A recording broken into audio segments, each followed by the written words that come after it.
Bharat Ratna doctor Bhimrao Ambedkar को कोटि कोटि नमन। ये कार्यक्रम डॉक्टर भीमराव अंबेडकर के जीवन पर आधारित है, जहां भारत की जनता के प्रति उनके योगदानों को पूरी सजगता से चित्रित और रेखांकित करने का प्रयास है। कार्यक्रम में दिखाई गई घटनाएं लब्ध प्रतिष्ठ पुस्तकों से ली गई हैं। इस कार्यक्रम के जरिए चैनल की ओर से एक विश्वसनीय, सजग और सकारात्मक प्रयास है कि डॉक्टर बाबा साहेब भीमराव अंबेडकर के जीवन की संघर्ष यात्रा एवं गौरव गाथा पूरे आदर के साथ घर घर पहुंचे और उनके योगदानों से सभी संपूर्णता में परिचित और आह्लादित हों। मनहूसो, ये काम ढंग से नहीं कर सकते। चलो जाओ, जाके कहीं छिप जाओ। तो बाहर निकले ना तो टांगे तोड़ दूंगा। भागो यहाँ से। अरे मुंह क्या देख रहे हो, निकलो यहाँ से। बेवकूफ कहीं के। नालायक। सेठ जी, हमें भी जगह सो जाना चाहिए। अगर किसी ने हमें साथ में देख लिया ना, सुबह हम पर भी सक जाएगा। ठीक है मुकेश, चलो। कौन है आप? छोड़ दो, मुझे जाने दो। मैं अपने मर्जी से नहीं आया, किसी ने मुझे भेजा है। तो फिर बताओ किसने भेजा है तुम्हें? वो तो मैं नहीं बता सकता। तो रहिए बंधे हुए। छोड़ दो इन्हें, इन्हें बांध के क्या मिलेगा? नहीं आई, कुछ मिले या ना मिले, लेकिन कल सुबह जब लोग इन्हें बंधे हुए देखेंगे तो लोगों को पता चलेगा कि हमें इस घर से निकालना आसान नहीं है। और लोगों को यह भी पता चलेगा कि हमें भी मदद करने वाला कोई है। रहने दीजिए बंधे हुए, कम से कम एक सबूत तो होगा। जिसके पास सबूत नहीं होता उसे बड़ी तकलीफ होती है।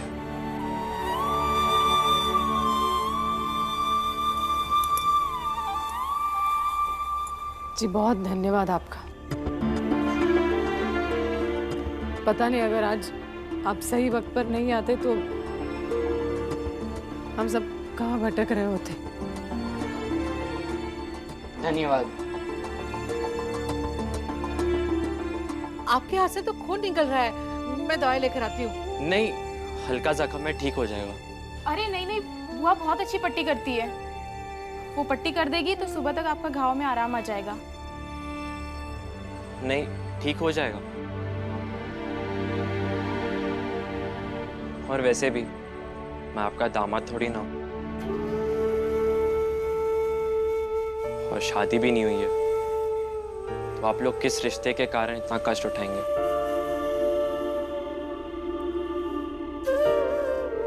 रुक जाइए आप। कैसी बात कर रहे हैं आप? जिस रिश्ते से आपने आज हमारी मदद की है, उस रिश्ते से हमारा हक बनता है कि हम आपके जख्म पर दवा करें। रुक जाइए।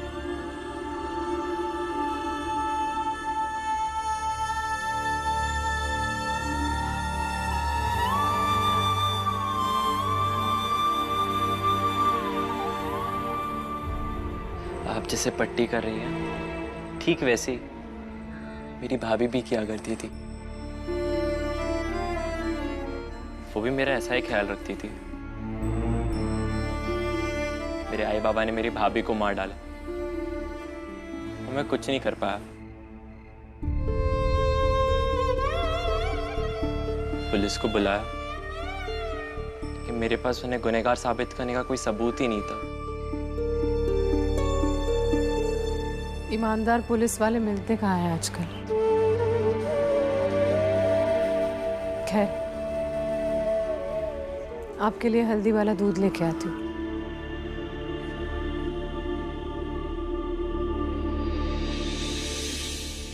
आनंद, हम भास्कर की भाभी को शुक्रिया तो नहीं कह पाए, लेकिन हम उन्हें इंसाफ तो दिलवा ही सकते हैं। शायद ये एक तरीके से शुक्रिया ही हो। बाला भैया, हम कैसे इंसाफ दिलवा सकते हैं? हमें कौन जानता है? और हमारी बात पर पुलिस कप्तान थोड़ी ना यकीन करेंगे। बाबा कहते हैं अगर इंसाफ पाने का इरादा अटल हो तो रास्ते निकल ही जाते हैं। चाहे समय लगे, हम इंसाफ जरूर दिलवाएंगे।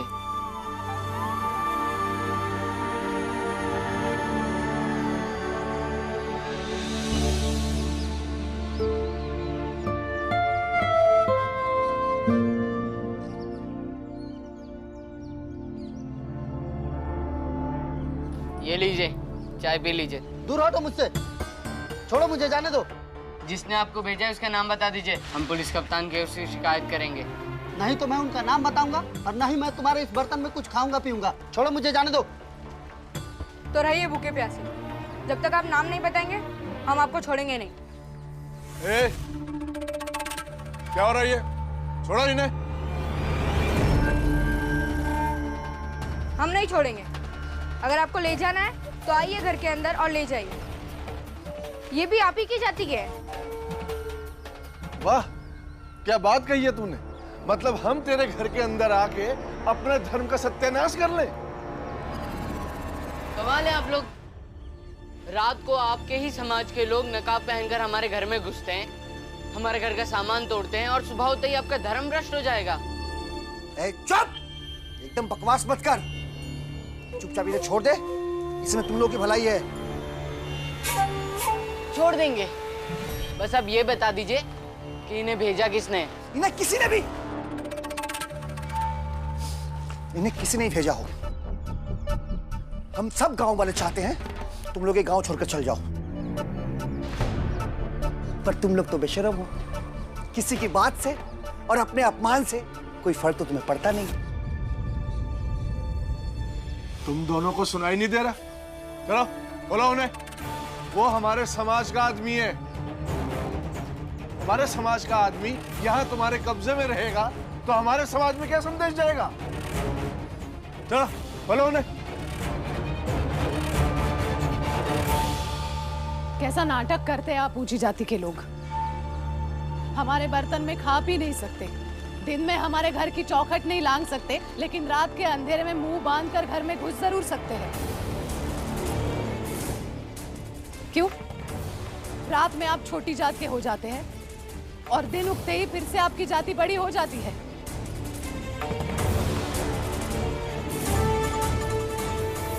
जी जी जी, ठीक है, फिर हम लोग भी देखते हैं ये इस घर से बाहर कैसे जाते हैं।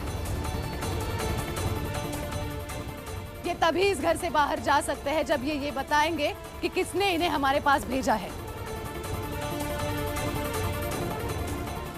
जाइए आप लोग, हमेशा आ जाते हैं परेशान करने के लिए। देख रहे हैं मेरी बेटी की शादी टूट गई है, विवाह और उसके बाबा घर लौट के नहीं आए, फिर भी आपको अपनी जाति की रीति रिवाज की पड़ी है।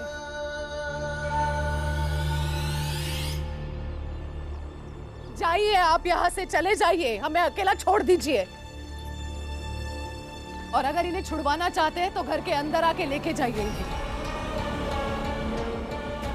ये भी तो देखें, खुद को जिस समाज का समझते हैं ये, उस समाज के कितने लोग इसे अपना मानते हैं, कितने लोग आगे बढ़ के इन्हें छुड़वाते हैं। आपके मन में हमारे प्रति ये जो घिन भरी है वो इनकी रिहाई से भी बहुत ज्यादा है।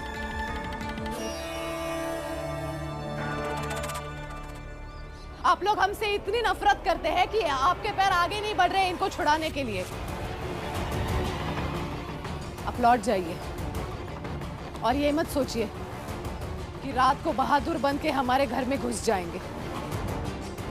आज के बाद कोई भी रात ऐसी रात नहीं होगी जब आपको जवाब नहीं दिया जाएगा।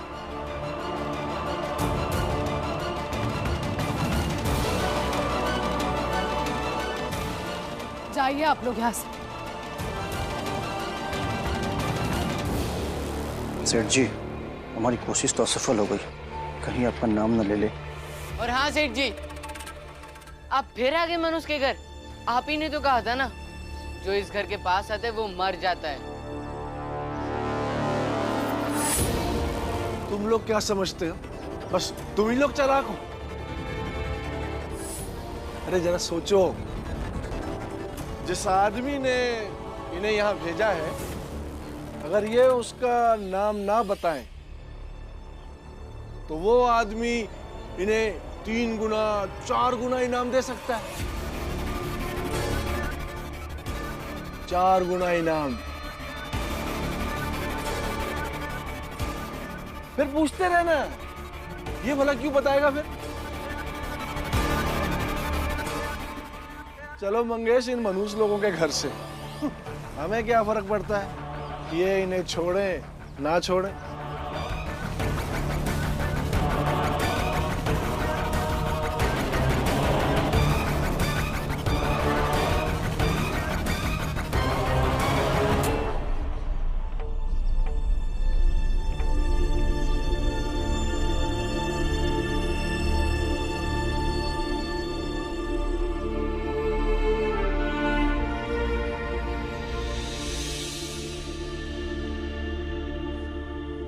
भाभी, मुझे पता है तेरे मन में क्या चल रहा है।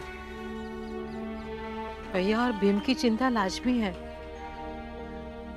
मुझे विश्वास है वो दोनों जल्दी वापस आ जाएंगे। तू भी विश्वास रख, हौसला रख।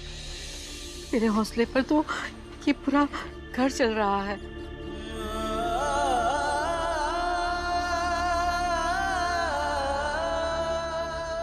दीदी, आपको याद है वो गांव के बाहर एक पेड़ है जहां लोग जाते हैं और इच्छा पूर्ति के लिए चूड़ी, कपड़ा और धागा बांधते हैं। दीवा और उसके बाबा लौट के आएंगे। मैं जाती नहीं नहीं भाभी, भाभी हम लोग यहाँ पर बैठकर ही उनका इंतजार करेंगे। तू कहीं मत जा, कहीं नहीं जाना है हमें। हम यहाँ घर पर बैठते हैं। दीदी, मुझे जाने दीजिए, मुझे जाने दीजिए। आप नहीं चाहती भीमा और उसके बाबा घर आ जाए? मत जा भाभी, भाभी मेरी बात सुन ले भाभी।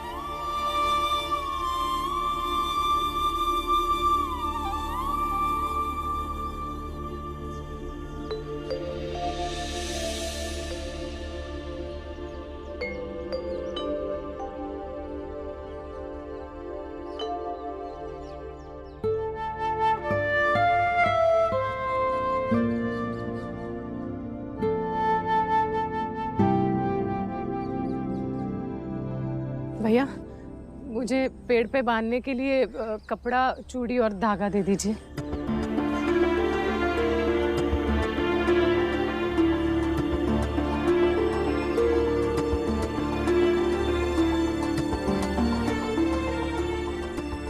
रख दीजिए यहाँ पे।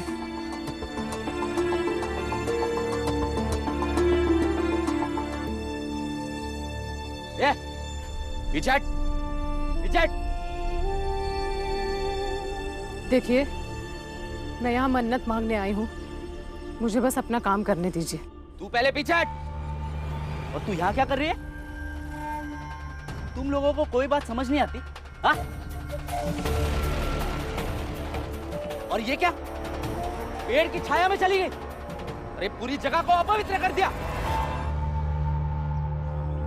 तुम्हें मालूम नहीं है कि तुम लोग यहाँ नहीं आ सकते हो? जी मैं जानती हूँ, लेकिन मैंने ये सुना था कि इस पेड़ के यहाँ पर आकर जो भी मांगो वो इच्छा पूरी हो जाती है। देखिए, मेरा बीवा घर छोड़ के चला गया है, वापस ही नहीं लौटा। इसलिए मैं यहाँ आई हूँ। बस मेरा बेटा घर आ जाए। अरे चला गया तो हम क्या करें? तुम्हें मालूम नहीं है ये जगह सिर्फ हम लोगों की मन्नतें पूरी करने के लिए है, तुम्हारे लिए नहीं है। और फिर कौन किसके दरवाजे पे जा सकता है ये तो पहले से ही तय है। बिल्कुल ठीक कह रहे हो। अरे मन्नत मांगने में कैसा भेदभाव? और फिर ये चौखट तो विश्वास का है। सुन, मार मार के ना तेरा हुलिया बिगाड़ देंगे। चल। ए, तू ज्यादा समझदार मत बन, जाके अपनी दुकानदारी चला। भाग। पंडित जी, ये हमारे समाज का नियम और धर्म भ्रष्ट कर रहा है। एक काम करते, इसकी दुकान उजाड़ देते। हमारी जगह को अपवित्र करने की बात कर रहा है तू? हाँ, दुकान उजाड़ते ही इसका दिमाग भी रास्ते पे आ जाएगा। हाँ जी, रुकिए।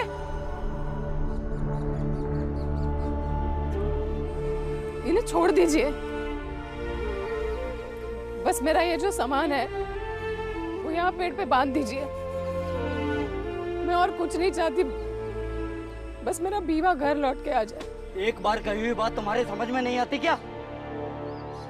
लगता है तुम ऐसे नहीं मानोगे। तुम लोगों को लाठी की भाषा समझ आती है। हाँ ठीक है, हाँ ठीक है, मार ही दीजिए। बेहोश होके या गिर जाऊंगी तो शायद उसको दया आ जाएगी। और सचमुच इस पेड़ में ताकत है तो मेरा बेटा भी आ जाएगा। मारिए। देख क्या रहे हो? ये लाठी इसके सिर पे हो जाएगी बेहोश। इससे इसकी इच्छा भी पूरी हो जाएगी और इस पवित्र जगह को अशुद्ध करने का इसे दंड भी मिल जाएगा। हाँ, अरे चल।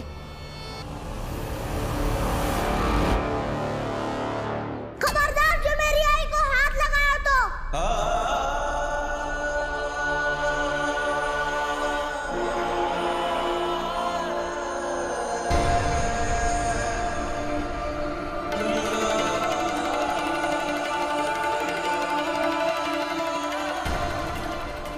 भीवा,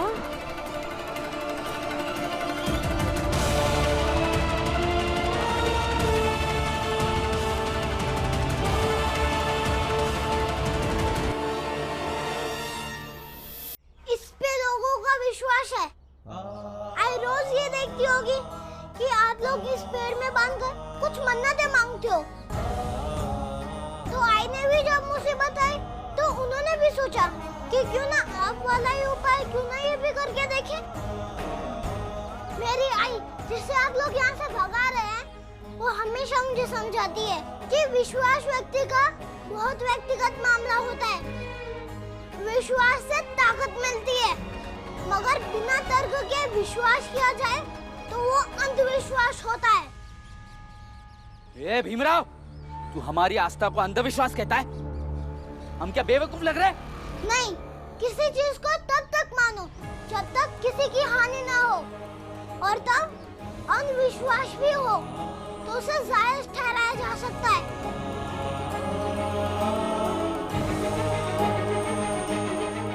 आई, ये जो तुम्हारे हाथ में उसे या तो घर ले चलो या तो यहीं कहीं रख दो, क्योंकि ये लोग तुम जो यहाँ पर करने आई हो वो करने नहीं देंगे।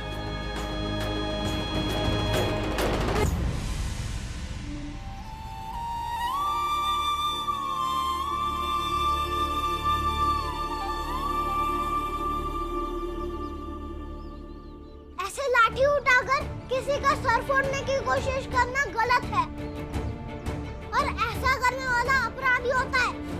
अच्छा, तो अब तुझे ये अपराध लग रहा है? मैं तुझे दिखाता हूँ ये अपराध होता क्या है। नहीं, नहीं। छोड़ दीजिए, बच्चा है। आप अपना अपना काम कीजिए, मैं इसे यहाँ से लेके जाती हूँ। भी बच्चा, आप जो करते हैं उसे लेकर खुद से ही निरंतर सवाल करता रहिएगा, तो किसी और को सवाल करने का मौका ही नहीं मिलेगा। हमको आपसे कोई बैर नहीं है।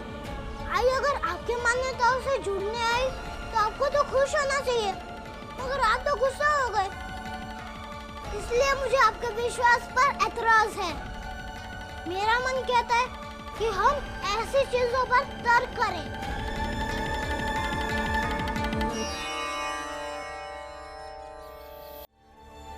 आई, घर चलो।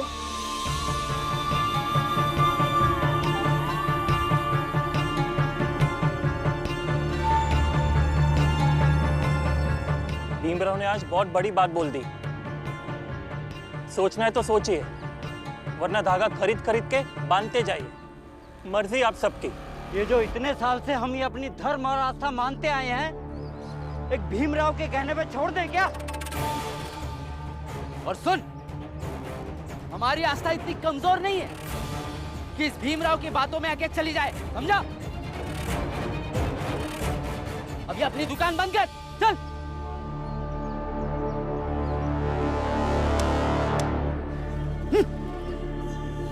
किस घर में जाएगा तू?